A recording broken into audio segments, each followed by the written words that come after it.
కర్కాటక రాశి జాతకులు కాలం కాచుకు కూర్చుంది. ఒక చెడు జరగబోతుంది. ఈ యొక్క చెడు నుంచి మీరు ఎలాగ బయటపడాలా అంటూ నిరాశ చెందొద్దు. ఏది అనుకూలంగా జరగని పరిస్థితి ఇది. కానీ ధార్మిక సేవా కార్యక్రమాల్లో పాల్గొనండి. పాత సంఘటనలు గుర్తు తెచ్చుకుని బాధపడవచ్చు. ఇంటా బయట పరిస్థితులు అనుకూలించకపోవచ్చు. ఉద్యోగాల్లో అధికారులతో వివాదాలకు దూరంగా ఉండండి. చేపట్టిన పనులు చివరి విషయంలో వాయిదా పడొచ్చు. రెండు ఆలోచనలు ఉండడం వల్ల ఇబ్బందులు ఎదుర్కొంటారు.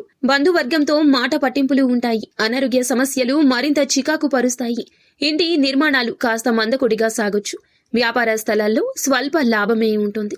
నిరుద్యోగ ప్రయత్నాలు, ఏదైనా పని మొదలుపెట్టిన ప్రయత్నాలు గందరగోళ పరిస్థితుల్లో ఆగిపోవచ్చు. కానీ నిత్యము కూడా ఇష్టదైవ నామస్మరణ చేసుకోండి. అంతా మంచి జరుగుతుంది.